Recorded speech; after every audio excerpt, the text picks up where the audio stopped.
It's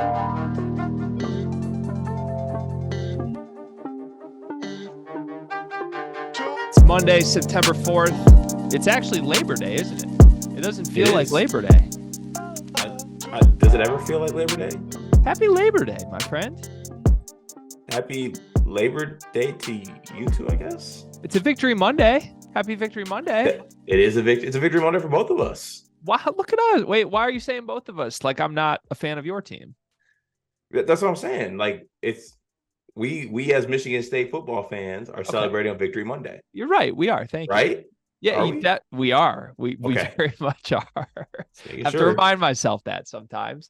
It's a great Monday, great weekend.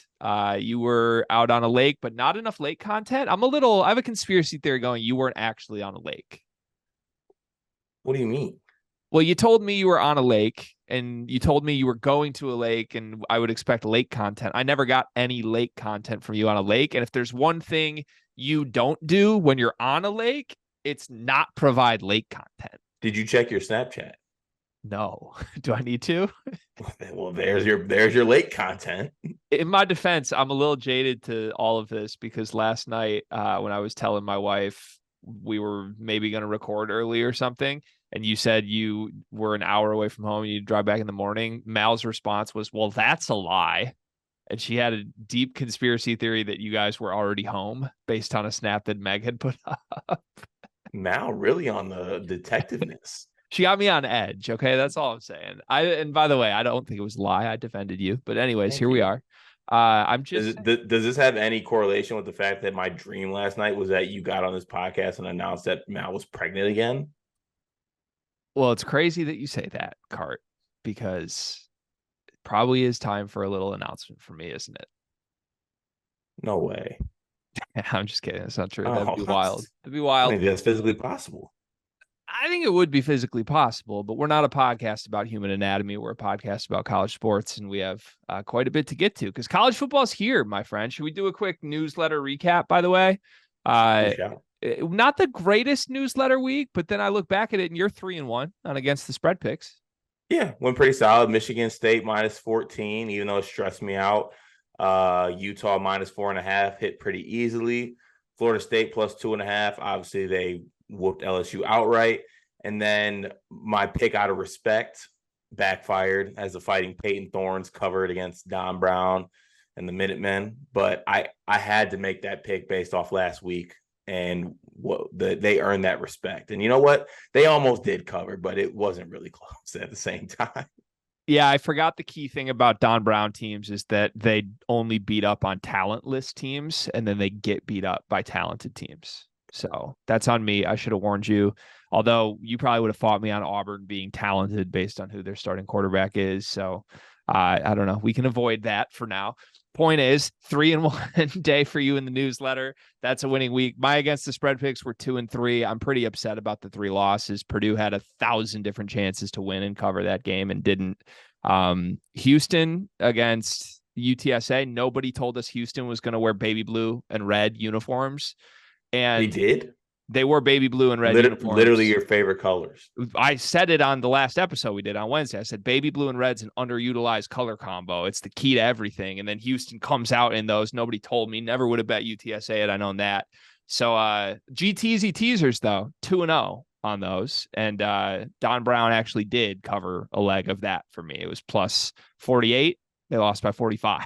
I was sweating at the end there. And my long shot, my underdog parlay had a chance, by the way. Had Colorado money line, had Florida State money line. The only miss was Indiana money line over Ohio State. But to be honest, the logic of that play worked. Ohio State's quarterbacks stink. Yeah, Indiana just might stink more. They definitely stink more. And Trace Jackson Davis's brother didn't get the start either, even though he looked like the better quarterback. So I don't know what's going on there, but anyways, good day of college football, even if our bets didn't go as explosively great as they did in week 0. Still a profitable week 1, I would say. You get the bets, the sleepers bets in the newsletter that we write up every single week. We make that available to our Discord. By the way, we did get a little flurry of signups on Saturday. I still don't know. I don't know if people are confused on the Discord. I think some people might think like you get the newsletter for free if you quote unquote join the Discord, but you got to join the paid Discord in order to get all this stuff. You can join the Discord without paying, but then you won't see anything. So I hope people aren't confused about that out there. But there's like 90 people that have joined the Discord. 40 or so of them have paid. And the community's rocking. We're talking in there every single day. Some good stuff going on in there. So more to come later this week. We also lied to the Discord. I feel like we should address the fact that we lied to the Discord. We told them we would do some live shows on Thursday and Friday, and then we just didn't do those. Yeah, but I feel like they didn't want them. You feel like we're responding to the Discord's energy? Yeah, I feel like they didn't want. If they really wanted them, I feel like we would have gave it to them, but I don't think they wanted them. Okay, I like that angle. We're just here to serve the Discord, and we read the Discord, and we react to what the Discord wants. Yeah. Give the Discord what they need. What if the Discord wants some feet pics from Carter? They can get those, but I haven't had a pedicure in a while. I actually got a pretty nasty callus forming right now. I need to make an appointment to go get my feet done. Are you a pedicure guy? Yeah, pedicure guy for sure. Manicure guy too? Not necessarily a manicure guy. I kind of take care of my own nails. Cut them, keep them nice. Use You ever had cuticle oil? Mm-mm. Yeah, it's very nice. You like put it literally on the cuticle area, and it just makes your hands and fingernails just feel very smooth and fluid. I highly recommend it. But yeah, I'm a pedicure guy, except for the fact that wait, are you a pedicure guy before I go into this? So one of the top tier non-negotiable things about me is that I have extremely ticklish feet. See, so I do too. That's the only thing I hate. Like, there's nothing more like, I guess, emasculating than being like 6'7", 260 in a chair with a 50-year-old lady massaging your feet, and you're just giggling and squirming. Like it's a bad look to keep it together. I used to be anti-pedicure because I went to some random ass spot that was in a Walmart in Jackson, Michigan, and got a pedicure. Ended up getting an ingrown toenail. Worst pain of my life. But realize if you go to like nicer places, pedicures are fire. I gotta say, I mean, that's just what you get for getting a pedicure in a Walmart in Jackson, Michigan. Okay. I mean, I don't want to comment on it, but let's just say freshman year Carter was thirsty and he was doing anything. All right. So if you wanted to go to Walmart to get pedicures, I was going to Walmart to get pedicures and grabbing Subway before. Okay. All right. Well, what great Labor Day energy we've got today. 5 minutes on pedicures at the top of the show. Some of our listeners might enjoy that more than what we're going to talk about for the majority of this episode. We're going to do a couple college football segments. I know some people have not enjoyed that from us, but hey, we talked about it. We're going to commit to it. We want to talk about college football. So we're going to talk about some college football. We're going to talk about Keon Coleman's incredible night one. And then we're going to talk about Deion Sanders and everything that is happening at Colorado. Colorado money line hits against TCU. And then the third segment should be fun. It is college basketball themed as well. Classic Big Ten segment from us. Big Ten trades. We both have come up with 3 different college basketball player trades that we believe would benefit both sides. We're going to present them to the other person. The other person's going to tell us whether that trade would be approved or denied and whether they like the trade. So looking forward to that segment. But first, Carter, as always, we will take some comments. Let's start with Carter Elliott's comment of the day, his favorite comment from the YouTube channel that we read on every single episode. Okay, for this comment, this one got me thinking. Okay, first of all, want to address Boilerball 3094 Discord. Like to bring in the 14-year-olds. Okay, that's why Purdue lost. Anyways, the comment that I really wanted to read was My Red Pillow said that Coleman can go ahead and go to Rutgers just as long as we get Cliff Omarui in return. And this had me thinking, because we talked about this on some episodes before.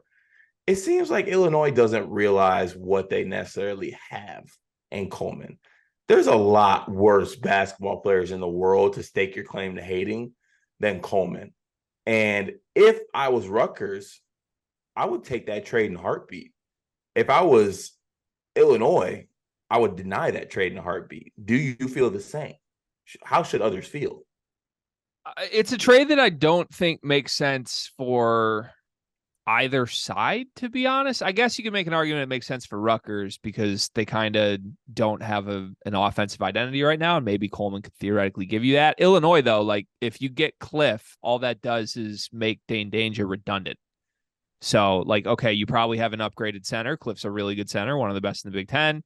Dane now comes off the bench, and you have a massive hole next to them. Like, do you now have to play Terrence Shannon, who I've been told is going to play some point guard for you at the 4 full time?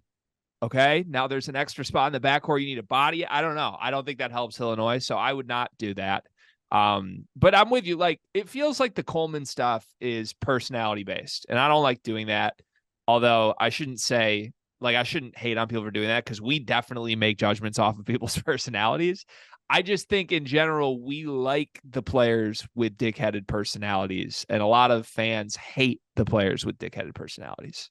I just never ever seen. Well, I think the last time I saw it or felt it, there was a couple game stretch from Michigan State when Joey Hauser touched the ball or did anything wrong. You think that they want to take him to the big rock on campus and throw him against it? Like, it was insane. Like how he couldn't do anything right. We went to the Illinois Michigan State game. Whenever Coleman touched it, there was a group of probably 3 men, at least 45 and above.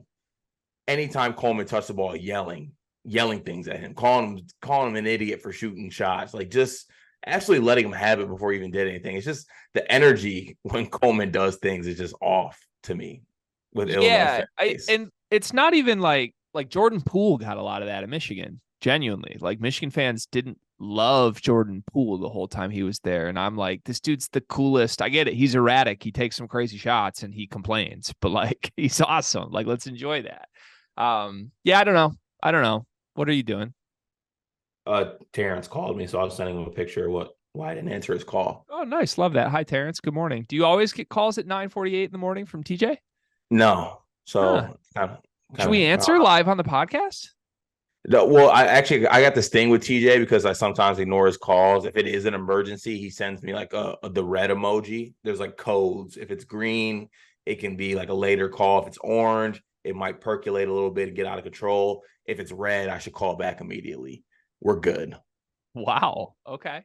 Carter Elliott, great friend. Just want to throw that out there. Like, these are the lengths that Carter Elliott will go to make sure you have a secure, stable friendship. You got to love it. All right. Quick comment on the Purdue one, though. I know we're only supposed to do one comment from the YouTube, but you showed incredible restraint to our friend Craig from Brags in the Stands over the weekend, who let's be clear. The moment that Michigan State was in a 1-point game with Western Michigan, you were hearing it from our buddy Craig. And then nowhere to be found when Purdue blows an 11-point lead and loses a game that they should never have lost. So incredible restraint from the most violent person I know, Carter Elliott. Yeah, but sometimes you got to let the violent guys do their things. And there's some saying that because of that comment, you blow leads at home to Fresno State, and you can't stop them. I don't know. That's just me.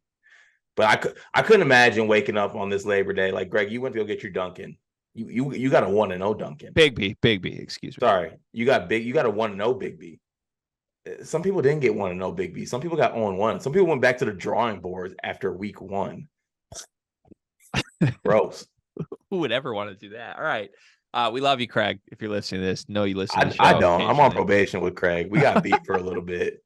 I need some time. That struck a chord with me. All right. Let's be graceful, is what I would say. This isn't a breakup here. We love Craig, but let's just be a little graceful in our victory lapping of Craig Bowers. Okay. All right. Discord comments. Let's do some Discord comments. Discord a little all over the place, as you would expect on a vacation weekend. But a lot of good chat in here. A lot of betting this weekend. Like, people are really bringing bets to the table. Shout out Daniel Greer, our boy, joined the Discord. He's bringing some like Mookie Betts winners almost every single day to the Discord betting channel right now. Fam's got the tennis on lock. We got a fantasy draft coming this week. If you want to play fantasy football with the sleepers, it's not too late to get involved in that. You just got to get in the Discord by tomorrow. There's a lot of stuff happening. It's fun. Please join the Discord. Here's the comments. Tristan says Big Ten backups, his team.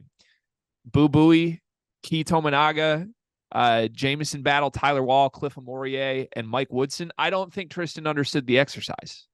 Yeah, that's about as jaded as Tristan's diet.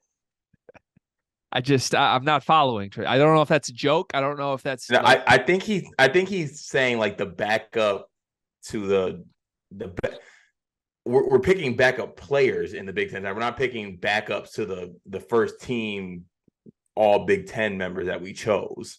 Either way, ludicrous group from him. Tyler Wall being in his top 10 is utter insanity. Is it?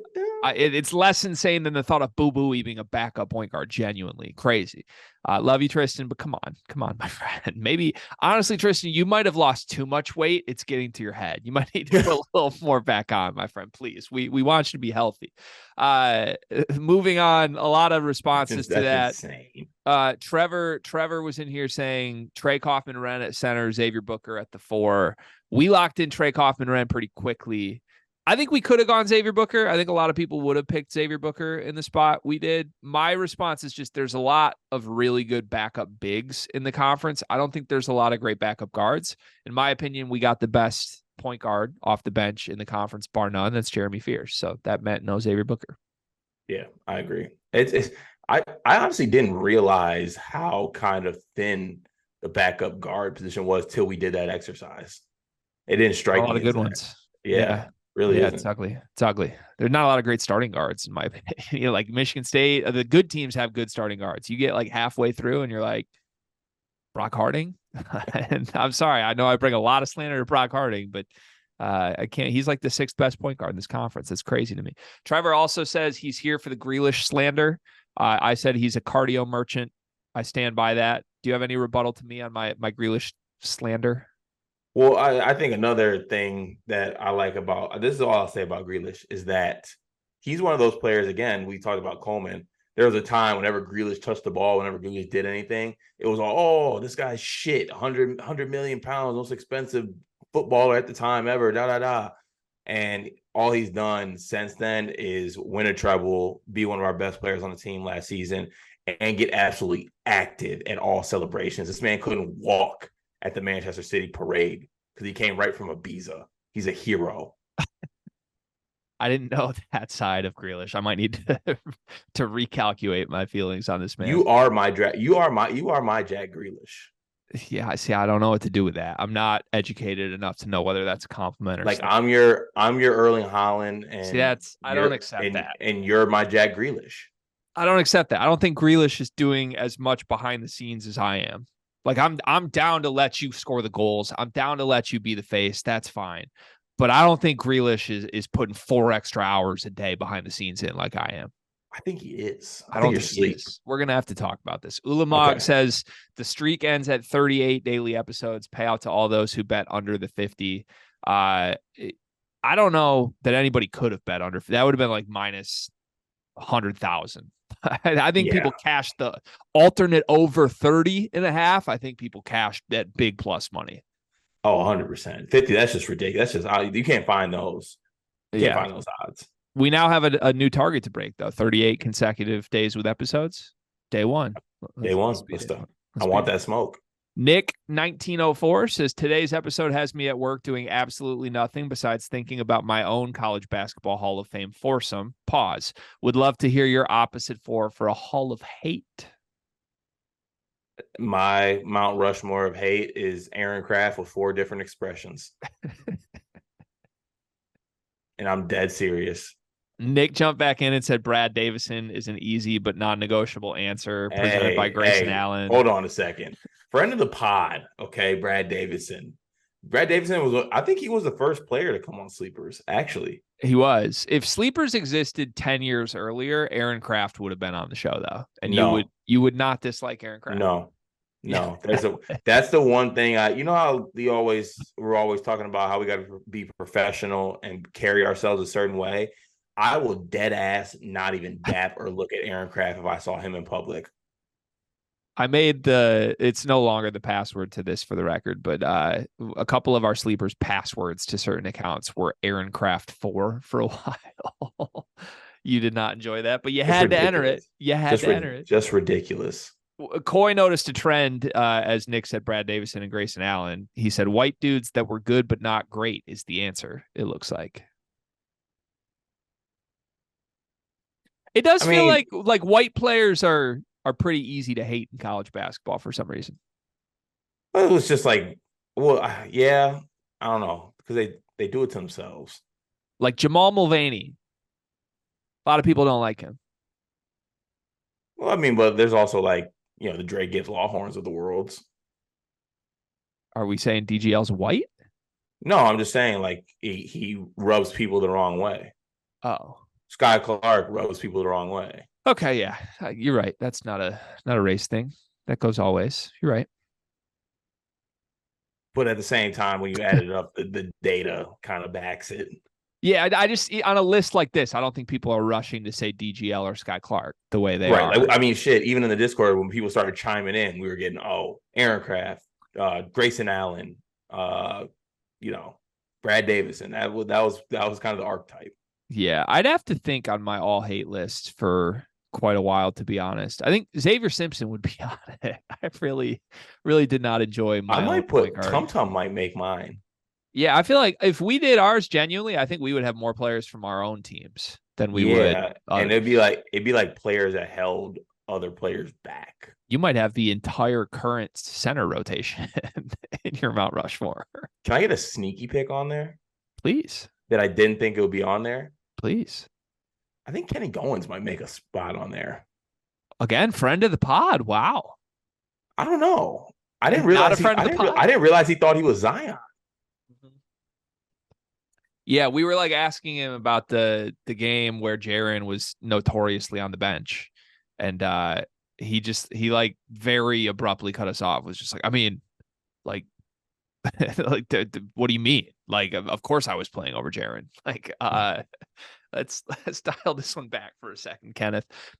Moving on. Tristan said, hope you enjoyed your vacation, Greg. Thank you, Cheese Man. Word on the streets of Jakarta, though, is that you really needed extra prep time for 2 upcoming fantasy drafts that you're about to get wrecked in.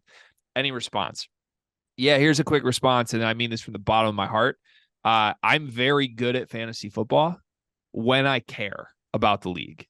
Last year, I was in 4 leagues. 2 of them, like, abruptly from the beginning, did not care about.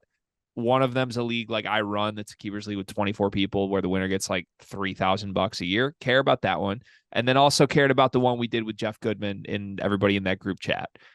You will note that I made the final 4 of the big keepers league, which was an overachievement, by the way. My team was really like top 10 good. And then I won the Jeff Goodman league. I'm very good at fantasy football, Tristan. So no, I'm not losing sleep about this. Am I prepping? No, I'm just pretty good at all this, but I need to decide what leagues I care about this year, because 3 is too many leagues to care about, and I'm currently signed up for 4, and I don't know what to do with that. So you're signed up for the keepers. Is the Goodman League running it back? The keepers one I'm always going to care about. That's always priority 1. Goodman League is running it back. I certainly would like to win that one again, just to be a total dickhead to all these people. Side note, Jeff Borzello, incredibly good at fantasy football. He's the only threat to me in that league. Outside of that, though, we got the sleepers one, which I by default have to care about because I'm not going to not care or about co-owning people in our team. Discord. Yeah, see, that's the problem is you so abruptly don't care that I don't know how this is going to work. No, it's not a don't care thing. I'm just bad. I'm bad at fantasy sports. Mm-hmm. I'm upfront about it. I am bad. We did co-own a NBA fantasy team a couple years. That was so hard though, because you literally got to update it every single day. Yeah, I don't like fantasy basketball the way I do fantasy football. So I think I don't know. I have to care about the Goodman League. I have to care about the Keepers League, and I'm gonna care about the Sleepers League, which means my Dimers League is gonna be the one I don't care about. Yeah, but also Tristan, you're in the Goodman League, and wasn't he ass? Yes. Yeah. So like, what are you talking about? I think Tristan had like a little winning streak at the end of the year, may have made the playoffs last minute, but yeah. And then we had like Evan Miyakawa and Riley Davis co-owned a team, but they were all algorithm. Like they literally only did what Evan's algorithm told them to do. No dog.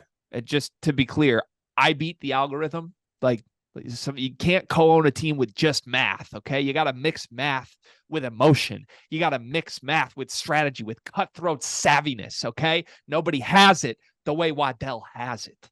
Algorithms. Okay, let's move on. Ulamog, final question, says, would Keon start on this year's Florida State basketball team?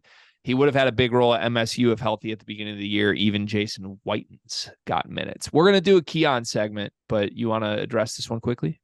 Yeah, no, he would not. I think he would play on Florida State this year, though. No bullshit. I think he'd play. He would not start.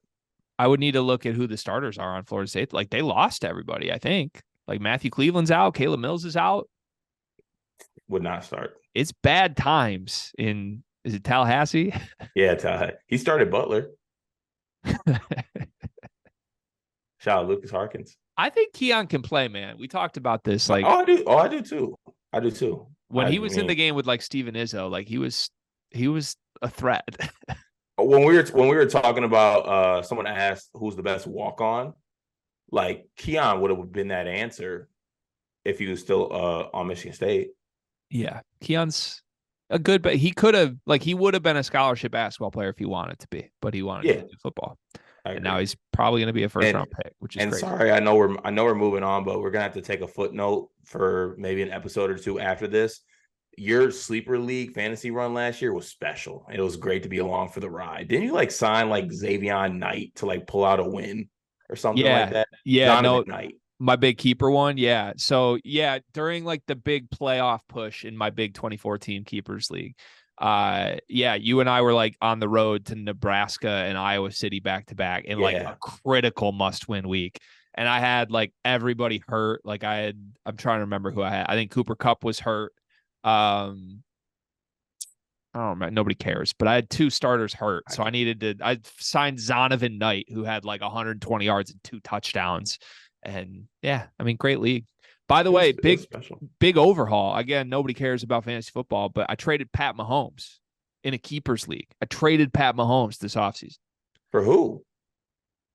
We had to revamp things, but my quarterback is now Anthony Richardson. Wow. My backup quarterback is Aaron Rodgers. I don't feel good about that, but I hate that. But interesting strategy. I never doubt you when it comes to fantasy strategy. That's not something I'll do. I'm a big sell high guy. When a guy hits his prime, that's when I'm bumping him out the door. If I was a GM of an actual franchise, people would despise me because I would just trade players in their prime all the time. All right. Great, good day. Great start to the week. Thanks to the Discord comments. Thanks to the YouTube comments, as always. Again, keep leaving the comments on the YouTube. We certainly read those every single day, and we talk about them actually quite a bit. Now that we don't read them every day on the episode, we're texting about them throughout the day. So leave them there. Carter will continue to pick his one per day that he wants to respond to. And in the meantime, if you join the Discord, we will read your comments every single day. Link to the Discord is in the description. Would love to see you there. Let's get to it today, Cart. 3 topics, starting with some college football, as we alluded to. Keon Coleman, former Michigan State wide receiver, now Florida State star wide receiver. 3 touchdowns in his debut last night against LSU. Primetime game, 2 top 10 teams. And man, Keon bet on himself, and Keon seems to have hit a huge parlay on himself. That's how I feel right now. He pretty much explicitly said it. You might know a little more than me on the specifics, so I'll let you speak to it. But when he left Michigan State, it didn't seem as if he left on the best terms. There was some flirtation with, is he going to come back to Michigan State or not? And it kind of the whole don't let the door hit you on the way out type thing. He sort of slammed the door on himself a little bit. He said some things about Michigan State he did not need to say, that did not paint his time at Michigan State in the most positive light. I believe he said he completed his 2-year sentence in East Lansing, and now he's heading to Tallahassee. Well, I'm just going to say it from my perspective, and you can agree or disagree. I don't care, but he looked like a totally different guy to me. We knew he was like a 50-50 ball. He's going to go up and beat you. We knew he could do that, but I never for a second after watching this guy for 2 years in East Lansing felt that he had best wide receiver in the country potential. After seeing him last night, I don't know who you'd put ahead of him on paper. So one night in, seems like it was a decent decision. What do you make of Keon Coleman's huge night? And were you sitting there hurting, like I know some Michigan State fans were watching this happen?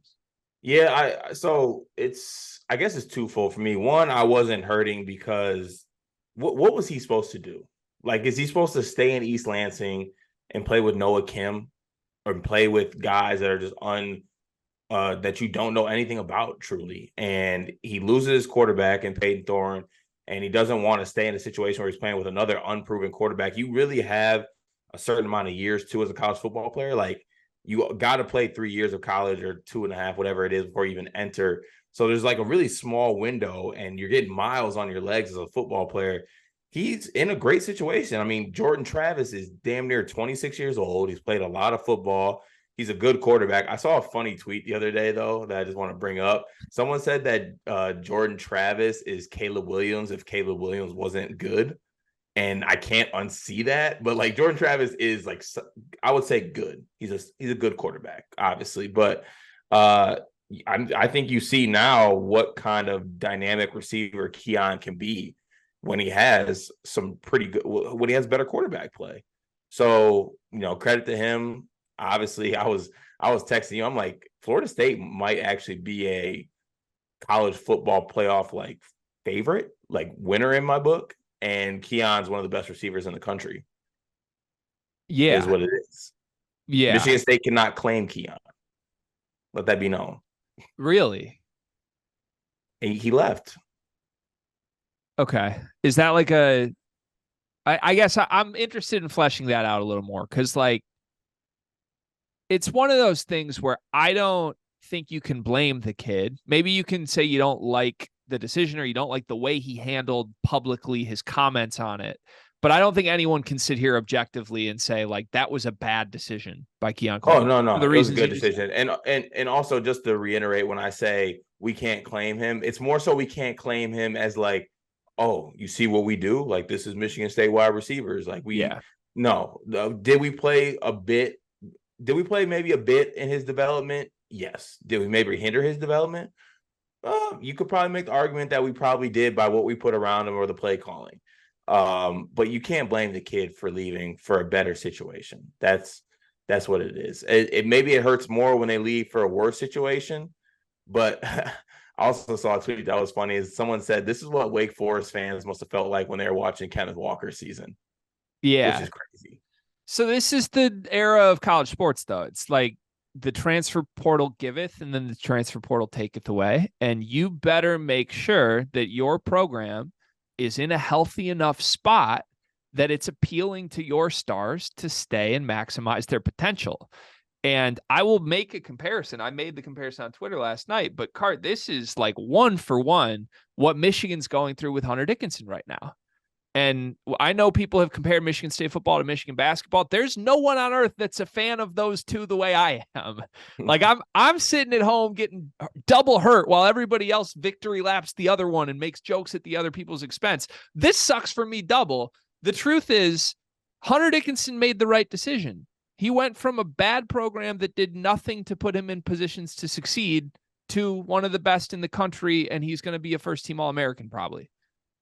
Keon Coleman, I don't like Florida State football isn't what Kansas basketball is, but Keon Coleman left the spot where he wasn't put in a position to succeed, and now is front and center looking like one of the best players in the country on a top 10 team. On a top 10 team at a place that's giving him more money. So, and I think people can step back and you can kind of summarize and just be like, oh, it's money, but it's not just money. That's the thing. It is money. Hunter Dickinson is making more at Kansas than he would have made at Michigan and probably a lot of other places. Keon Coleman is making more at Florida State than he would have made at Michigan State and probably a lot of other places. But these transfers were much more about what Michigan basketball and Michigan State football failed to do for these guys. They failed to put them in positions to be on winning teams, shining individually. Even if Hunter Dickinson was great individually, Michigan basketball wasn't going to be anything great last year because of the flaws of the roster around him. Even if Keon Coleman was fantastic last year, when at times he was, Michigan State football was barely going to make a bowl game. So like at a broader sense, you got to step back and realize it's on the staffs more than anything. And I know people like to pick out Peyton Thorne. You and I disagree on this very strongly. I don't think Peyton Thorne was good last season at all. I think he was good the season before it, But implicitly, when you say Peyton Thorne failed Keon Coleman and that was the problem, you imply that there was a solution on the roster at quarterback, and there wasn't. Even if Peyton Thorne was bad, he was the best option. That should be abundantly clear after watching Noah Kim and Katon Hauser in game one. Can I ask you something? If Peyton Thorne stayed at Michigan State, does Keon still leave?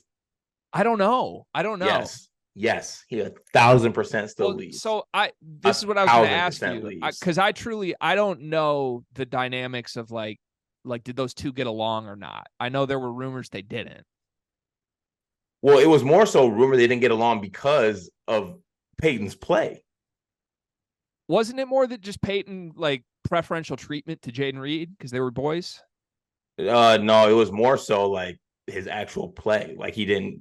I mean, I guess it correlates because it correlates to touches and throws. Okay. But it was just more so like he wasn't making. Obviously, if you put it near Keon, you see what he can do. Like Jordan Travis is I would say a good quarterback. I don't think he's all worldly. You give him a chance to make plays. You give him some, and obviously play calling factors into that too. And I do think you make a good point about that. It's not all on Peyton Thorne. I think sometimes that gets lost in the translation when we argue it. It's not all Peyton Thorne's fault. Peyton Thorne was part of the problem, but there was also other people that were part of the problem. Yeah. And I don't know if the quarterbacks are the solution, but we don't even know if they're part of the problem yet. We're going to find out. They might be. I think we've seen enough to say they're not a solution. That would be where I differ from you. And if you want to wait another month, can they be not the solution, but also not part of the problem? Can they be in the middle of that? Can they just be there? I just think it's like it's hard for me to map all of the criticisms because it's easy to scapegoat Thorne because he's gone, right? Everybody else you would scapegoat is still in the room. Jay Johnson is still in the room. Mel Tucker is still in the room. The backup quarterbacks are still in the room, and now they're not the backups. So if you're going to blame someone, might as well blame the guy who left, right? I get that. You also were a winning football team and beat Michigan with him when he was healthy the season before. So I'm not here saying Peyton Thorne was good. Like, let me be clear about that. I'm not saying he was good. But it's hard. Like, a lot of the same people who are blaming Peyton Thorne have been loud that, Katon Hauser's the answer. And then they were silent when we saw 3 plays of Katon Hauser, and he almost turned it over twice. Yeah, that was tough. So I just think and even say those people were right, by the way. Like if Katon Hauser was truly the answer here, it's such an indictment on Mel Tucker and Jay Johnson that they wouldn't be able to see that. Like if there was an obvious quarterback who was better than Peyton Thorne, then your coaching staff's horrible for not identifying that and figuring it out last season. I tend to, even though I'm a big critic of Mel Tucker, I tend to think they know who the best quarterback in the room is. Like, I don't think they're playing the wrong guy here. I just don't think any of these quarterbacks are any good. So we'll see what happens. The tough part is the one thing Noah Kim is good at is throwing fades. And that's all you need to do with Keon, right? Like if he was back here, we just dial up 100 fades. He's probably University of Fades. We're just handing out fades and running fades. I don't get it, man. What do you think? How does this end for Keon? Like, obviously he's not going to have 3 touchdowns every single week, but is this like a first team All-American season, first round draft pick loading? Oh yeah, I think it's I was surprised that I think I can't remember what publication actually put it up, but it shocked me when I first saw it. Someone had him like in the 15 range as far as like where he'd be picked. I guess I was just out of the loop on that. I didn't really see him in that range, but he's gonna have a dynamic season. Florida State has a really good team too. Like they just got like Keon Coleman, 6'4", 40-inch vertical. They got a receiver who's 6'8", who can't catch slants, but he could make the most amazing catches of all time. Then they got like Jaheim Bell. They got a really good football team. So I think it's going to be a All-American type, probably flirting with a Blitnikoff Award maybe type season for him. Okay. It could happen. I'll say that. I think there's a little fall back to earth at some point for Keon. Like I guess I just never, from watching him all at Michigan State, and I don't think it was all the situation's fault. I never saw like that dude's an NFL superstar waiting to happen. Yeah, the most crazy thing that I saw last night, because I guess as a Michigan State fan, I expected like the the fades. Like that's what Keon does. You throw up a fade route. He's 6'4". He's a big body. He's athletic as hell. He'll go up and catch it over the guy. They had him returning punts. They had him. He caught that one slant route, the first touchdown he had, and like was making moves and got to the end zone and like took off. I was like, shit, this guy's dynamic. So I guess it's more of a, we will have to see if that dynamicness continues. But if he's doing all what he was doing in the first game, like he's special. Yeah. Yeah, for sure. I hate to even go here, but I'm going to. You have repeatedly, when the opportunity has presented itself, when we do the Hunter Dickinson conversation, you have repeatedly brought up the concept of, are you worried that Terrace Reed either has a good year, but the team doesn't, or somebody comes in and takes some minutes from Terrace and Terrace leaves? Mm-hmm. Isn't there a little back of your mind right now that Jerron Glover, like, if I'm Jerron Glover, am I not sliding into Mike Norvell's DMs after game one? Like, oh, I'm always scared. I guess, like, because I'm just trying to, like, if I'm Michigan State, my number one priority is at the end of this season, people have to view your program as healthy enough they want to come back. True, but also different people had different type of mindsets. Keon's different. Keon's different mentally. Keon's a run from the grind. Is that what you're saying? Not a run from the grind, but he's a run from something. I'm not going to comment on this podcast. Run from what? Just shout out to all the good fathers out there. Oh my God. Jesus, man. Y'all, that's crazy.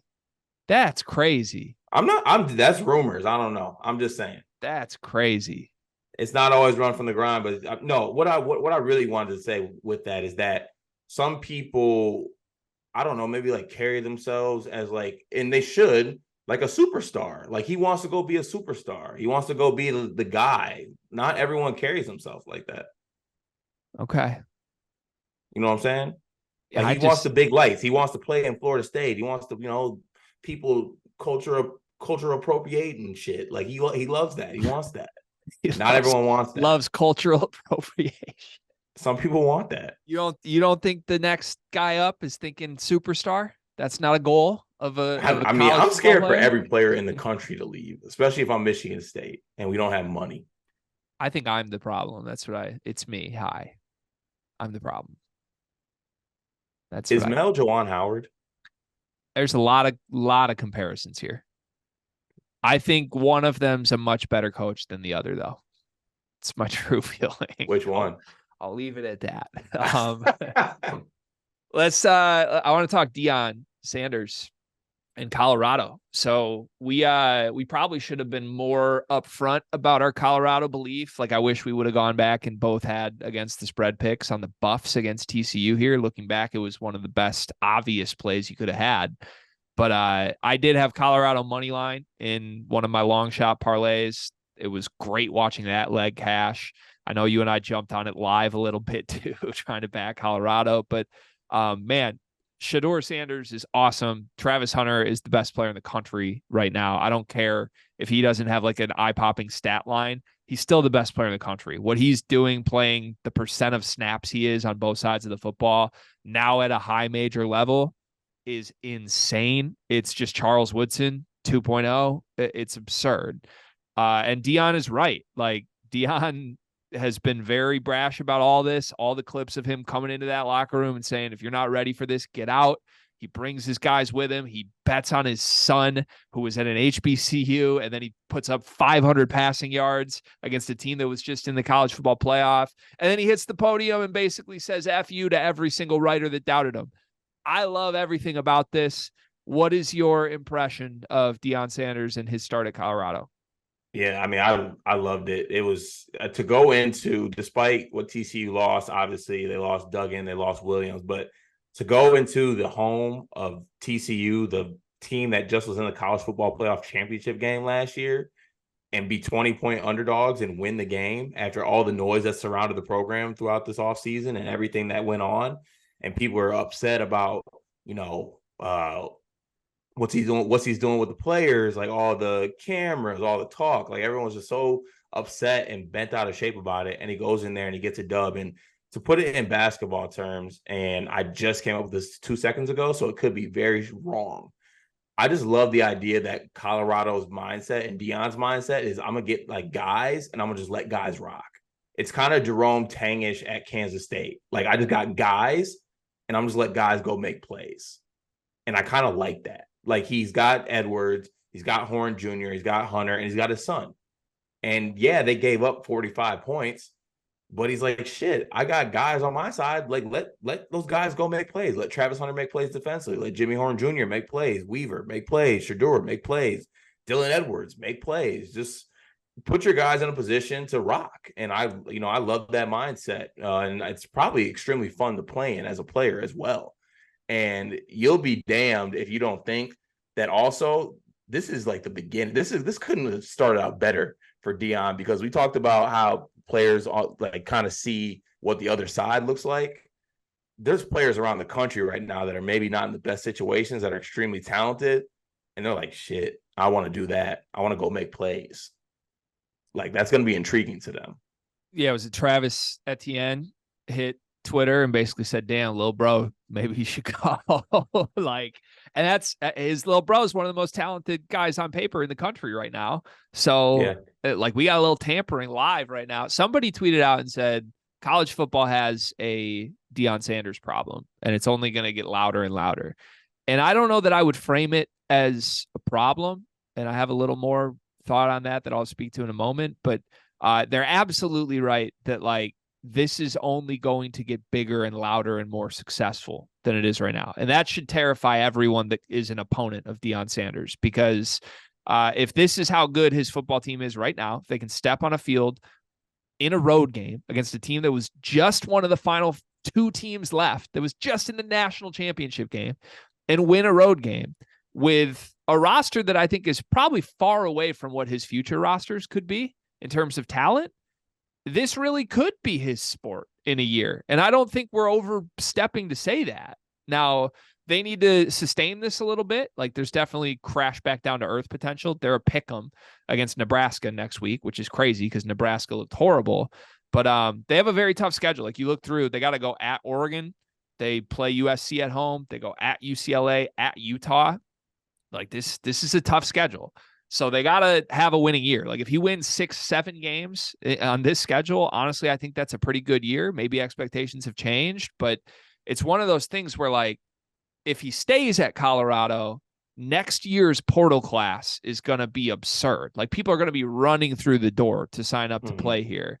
And if he doesn't want to stay at Colorado, I think there's a lot of programs that would immediately throw all the money in the world at him.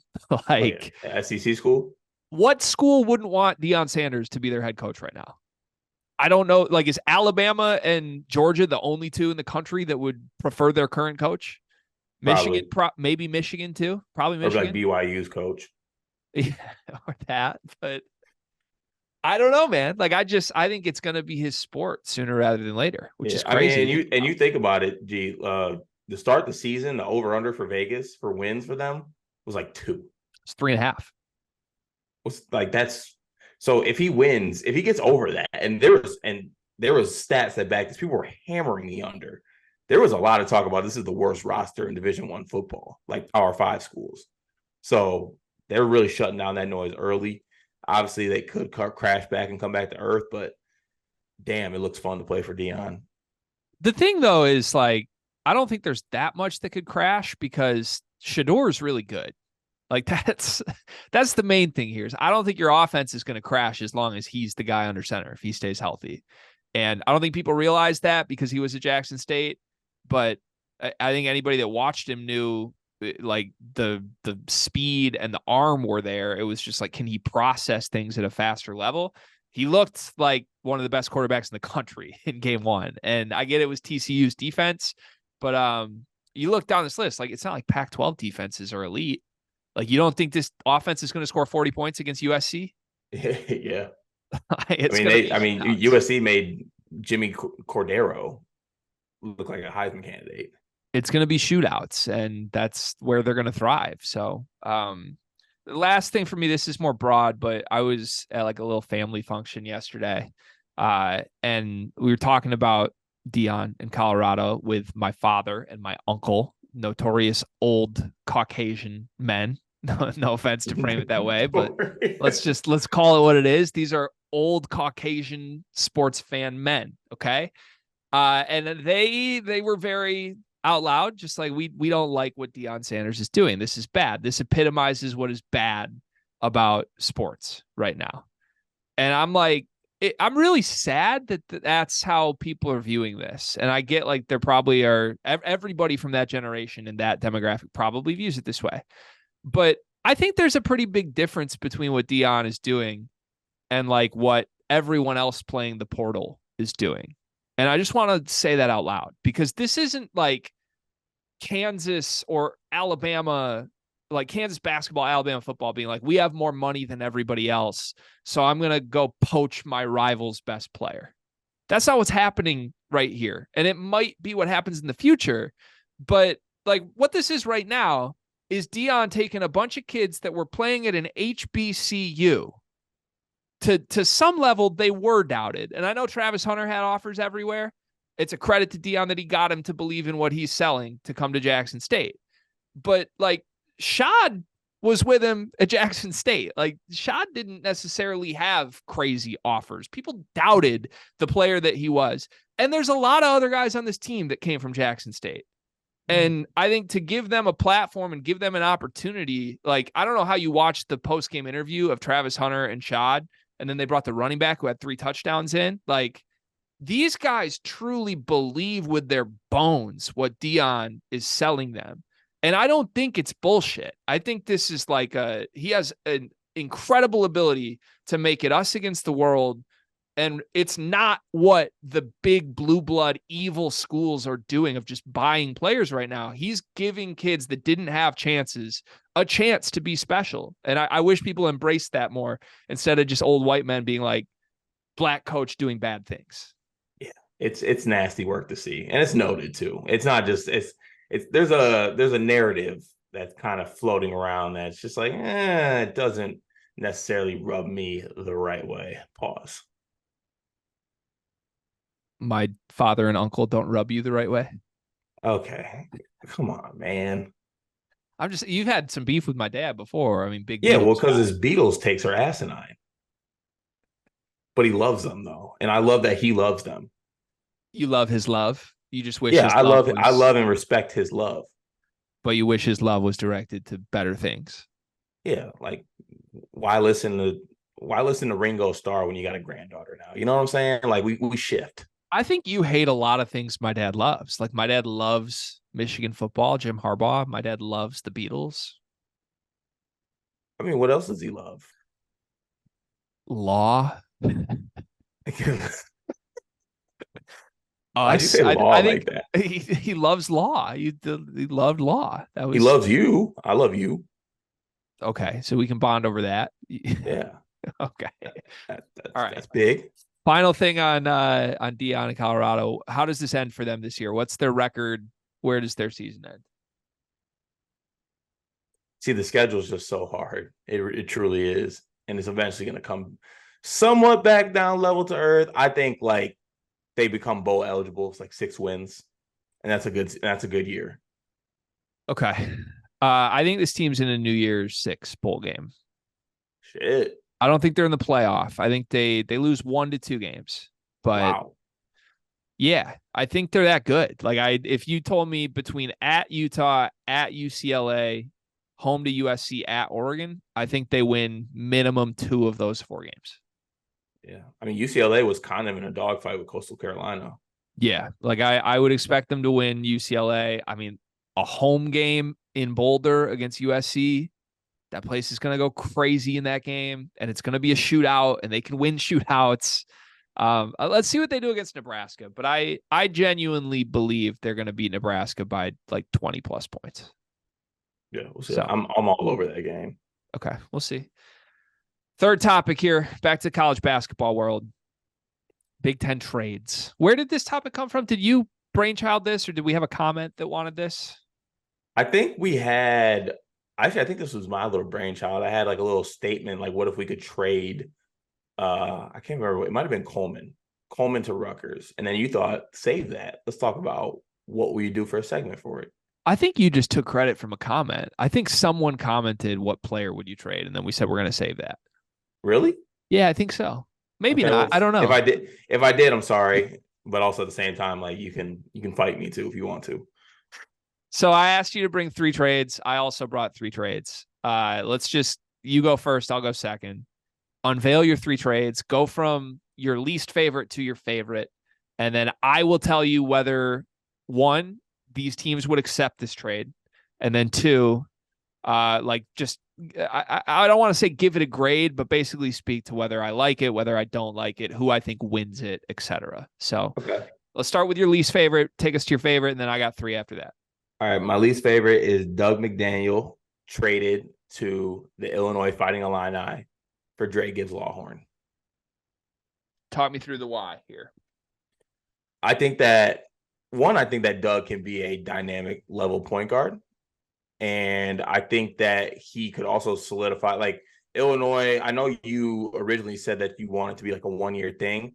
I'm also thinking that Illinois will eventually have senior year Doug McDaniel, senior year Sincere Harris, senior year Ty Rodgers, and like this got like unreal core going forward of guys that play extremely hard, and love basketball. I kind of like that. Dre Gibbs-Lawhorn, I think, can just rock on this Michigan team. Sorry, not Minnesota. How dare you? I'm sorry. That was a legit accident. I don't know where that came from. I'm sorry. We have work to do. You're mistaking us for Minnesota. That's my apologies. I think he'd be extremely dynamic. I think he's a dynamic guard that Michigan doesn't have. I think he's a different type of archetype than Doug McDaniel, and I think he could be a bucket getter just for Michigan. Like, if he was on Michigan's team this year, I think he averages like close to 13, 14 points a game. You don't think Doug's doing that? No.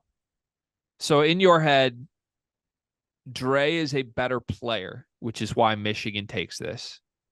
And Doug is a better pure point guard years down the line, which is why Illinois takes that. That's the thought behind it. Yeah. Mm-hmm.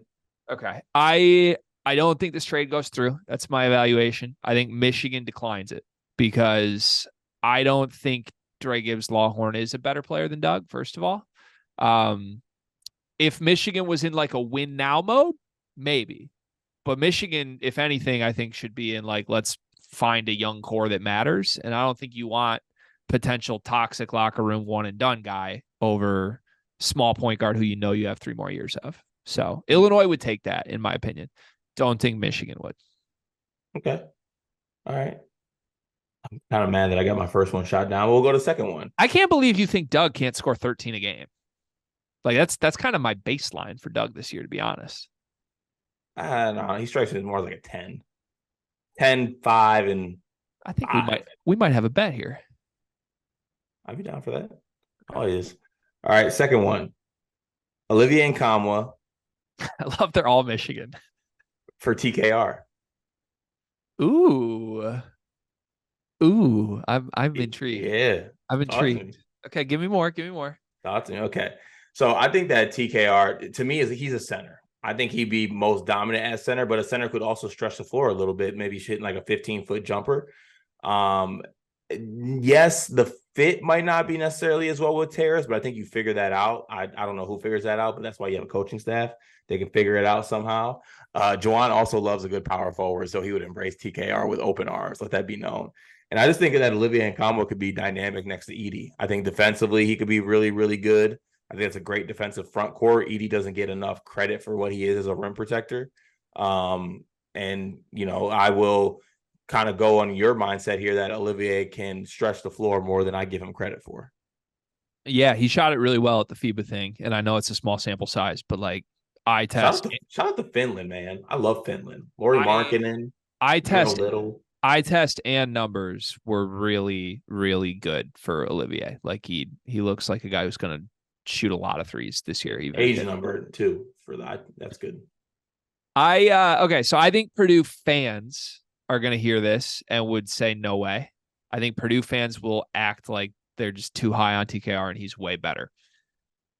I think both coaches accept this trade immediately. If that's on the table. I do. I think Purdue should be in a win now mode. And Olivier would help them win more this season than TKR would. He is a better fit with Edey. He's probably the ultimate win now for you could put next to the National Player of the Year, and you could put with those guards. I love that fit for him.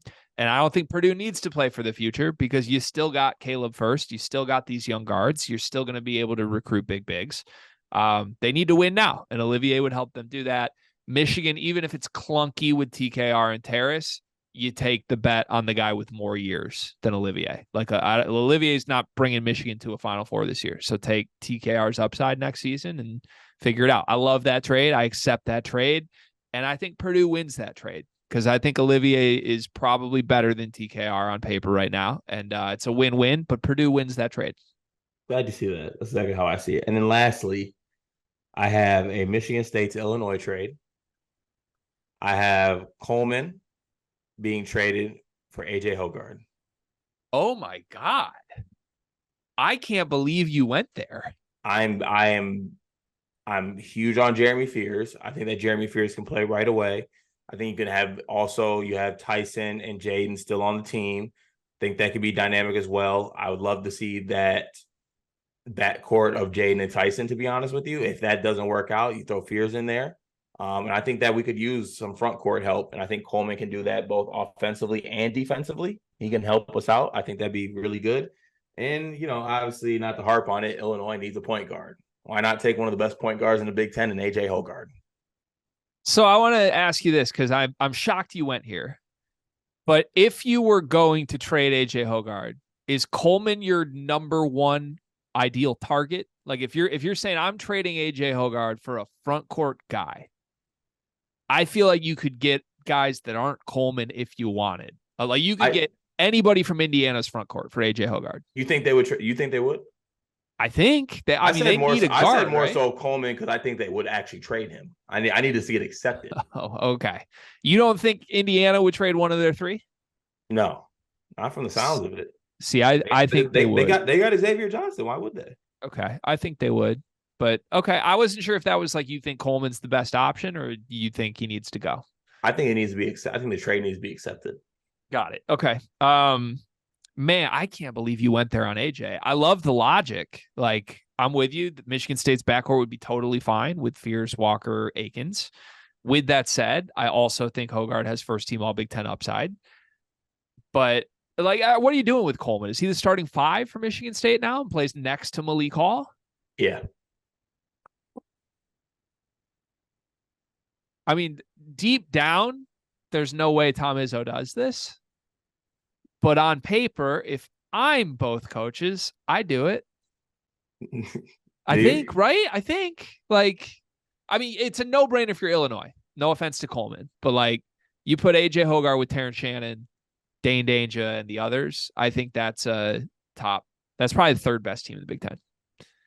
So, I'm in on that. Michigan State's a bigger question, but I'm with you. I think they need a front court upgrade, and you can get by losing whatever guard you want to pick out of it. So I would do it. Izzo never would, but I did have on the original first right through. I had Fears for Coleman, and then I changed it to Hoggard for Coleman.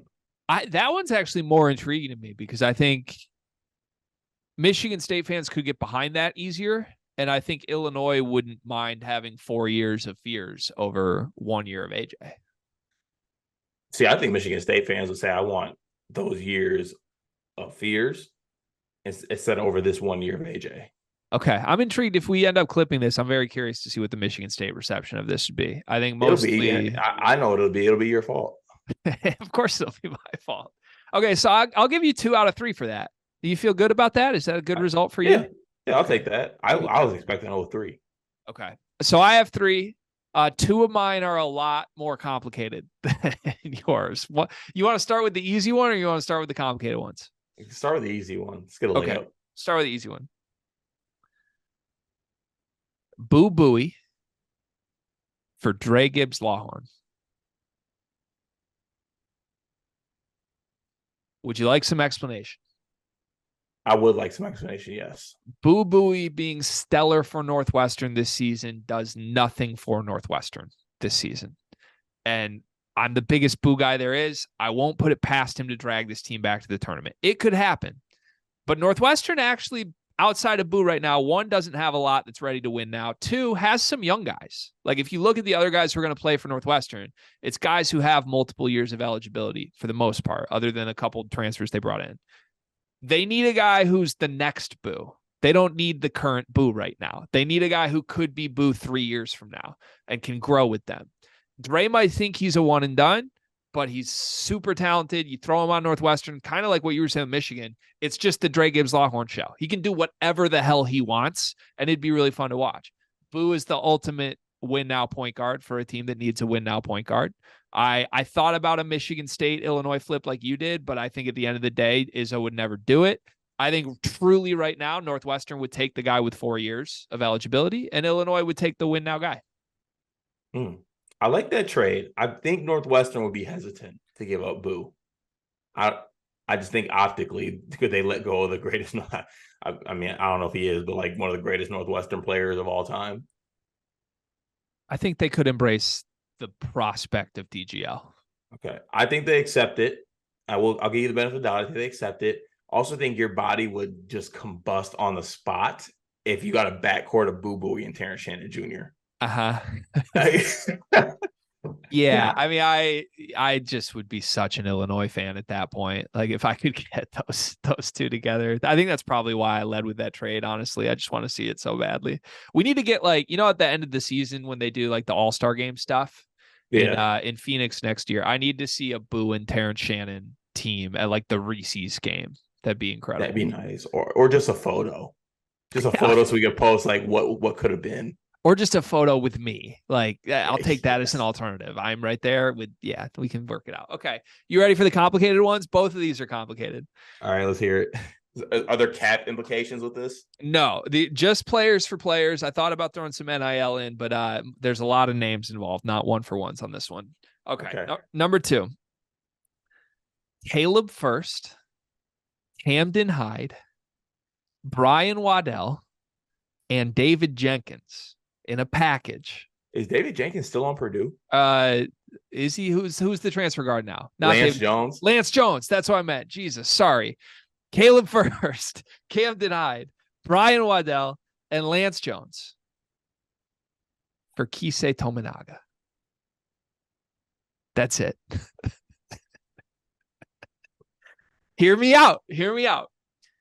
Just Kisei. All Purdue needs is a no-brainer stud shooter that's fun and that doesn't need the ball, but when he gets the ball, he's electric and he makes shots. Now, I didn't want to blow it up for Purdue. Like, I thought about, do you trade Fletch? No, because Fletch still has 3 years and Fletch could be really good and he might be a good shooter this year. Purdue fans would never trade Miles Colvin. Thought about that. I don't think they need to. You keep TKR. If you're Purdue, you keep everybody that truly matters here. You just trade a bunch of other kind of high upside guys that are like 8th through 12th on this roster for a no-brainer win now guy that you slot in at the 3. You could run Braden Fletcher, Tominaga, TKR, and Edey. That team's absurd. For Nebraska, again, kind of Northwestern-y. No matter how good Kisei is, it doesn't matter. You need a whole team. Caleb First has theoretically maybe 3 years. Is it 2 or 3 more years? I don't know. Camden Hyde, you got 4 years of. He'd fly around and Lincoln would absolutely love him. Brian Waddell, I have no idea how many years he has left, but that all 4 of those guys would be Nebraska's like 2nd through 6th best players. They're probably a more competitive team, and Purdue goes all in on a national title. I think that trade gets accepted too. Let's go. That's a great, honestly. Okay, but would it go through? Could I throw in, if I'm Nebraska, could I throw in, or if I'm Purdue, could I throw in Gillis over First, or they don't accept that if it's Gillis? Ooh. I don't. They probably don't. I think First has to be the face of this trade. Also, First just kind of feels like a Nebraska player. He does kind of look like he was at home when we saw him in Nebraska. He felt good. I think First might end up being first team All Big Ten if he was at Nebraska. Man, I wouldn't be surprised. Yeah. No, you could probably put Gillis in for like somebody else, but I don't think Nebraska cares about Gillis. Can I trade AJ for First? No, you cannot. All right. So am I 2 for 2 right now? I'm going for the win on the third one. You are 2 for 2 right now. Yes. This is dangerous. You have to promise me You have to promise me you'll be honest and objective at the end of this one. Okay. So I already know this is going to be some bullshit. All right, here we go. I'm kind of tempted to change the player name just to try to win the exercise here and go 3 for 3, but I'm going to stick with what I had. Okay. This is a Michigan for Michigan State trade. It's a 2 for 2 trade. I want to send to Michigan State Olivier Kamwa and Namari Burnett. I want to send to Michigan Jackson Kohler and Jaden Akins. I know this is incredibly hard because you love Akins, as do I. Here's the simple truth. Hogard and Walker are the national title shot here. Even if I want to downplay Hogard, I'm kind of over that. I've been gassing him up this offseason. Hogard and Walker are the national title shot. Akins is a good wing, no doubt. We got to see what Akins looks like on the ball. We're not going to see it this year. Namari Burnett is worse than Jaden Akins by a lot, but he can play the role Jaden Akins is asked to play at Michigan State and be fine. Kamwa is a total upgrade. Kamwa is a no-brainer upgrade. Best player in Michigan State's front court the moment he steps on that team. Michigan State runs out Hogard, Walker, whoever they want at the 3, but I think Burnett would probably start. And then either Booker or Hall and Kamwa. That's your starting team. It's absurd. Michigan now runs out Doug, Akins, Jackson Kohler probably plays the 4. Terrace Reed. Michigan has a couple guys with a couple of years of eligibility, and Akins gets the ball in his hands a lot more.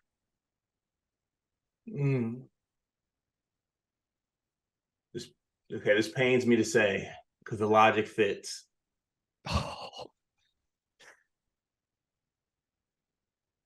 No, Michigan State denies it. No, I don't care. Fuck logic. No. Just love wins. There. Love wins. I can't do it. I can't. Jaden has braids now. He does. But that was one of the. But also that would fit. It would. I think it makes both teams better. I'll give you this. Okay, let's not say better, but I'll give you this. It would be thought out on both sides. It wouldn't be an immediate deny, immediate accept. There'd be conversations. I think it makes both teams better. If not, it would make Michigan State worse a year from now because you don't get senior year Jaden. But if you're going in on a national title, I think that would help you more in theory. And I think Jaden Akins would just be basketball Keon Coleman the moment he steps in Ann Arbor. Man, how do I know that somehow this exercise would end up with Jay? I should have known that there was going to be some trade that got that man to Ann Arbor. Yeah, I mean, if you offer me the exercise of Big Ten trades, I'm not going to not do everything I can to get Jaden. Honestly, yeah, I respect it. I truly do. Okay, flipping this though, you're the GM of Michigan State basketball. I'm the GM of Michigan basketball. I call you, and my starting offer is what I just said. My starting offer is Olivier Kamwa and Namari Burnett for Jaden Akins and Jackson Kohler. Like you said, we probably talk it out. Okay, you call me back 10 minutes later and say, no deal. If I respond to you and say, name your price, nothing is untouchable. Take my entire roster. I just want Jaden Akins. What's your response? I would say throw in Jace in the trade and I'll accept it. I want his son. That's so mean. Just for optic purposes.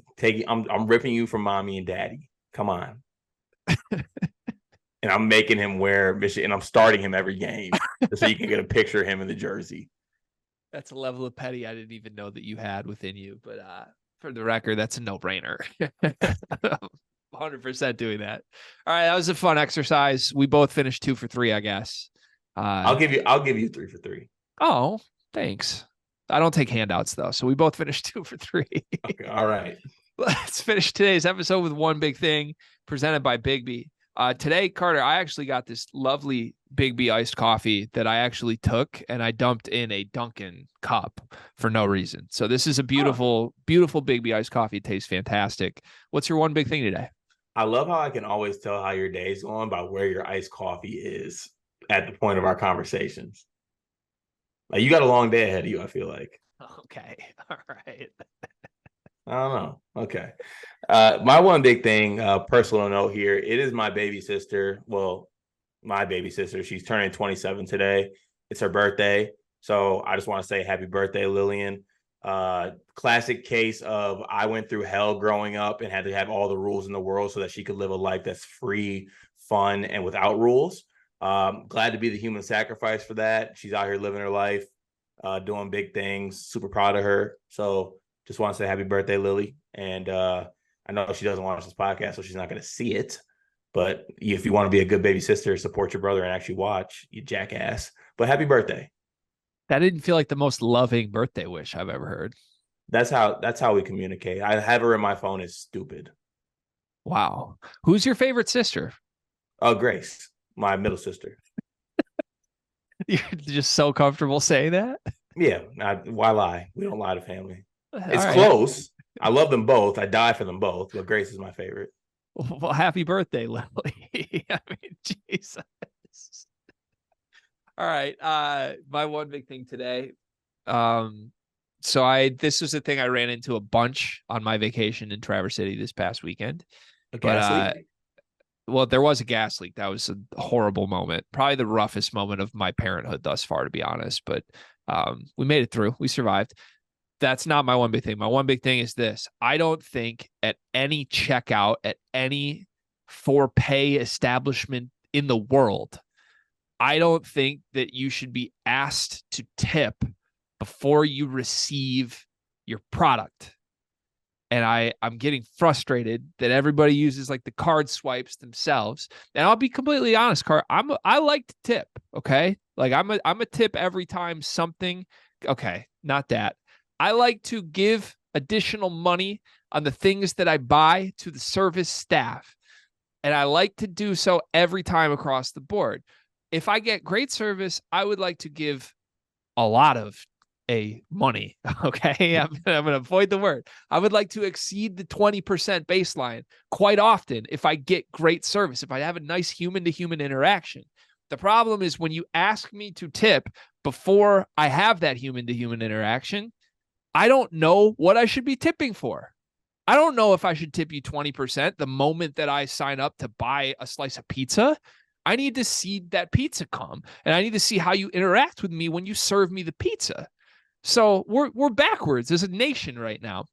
We make everything more convenient and easier. Like, oh, it's swipe and pay right now. But first, we're going to ask you a little question.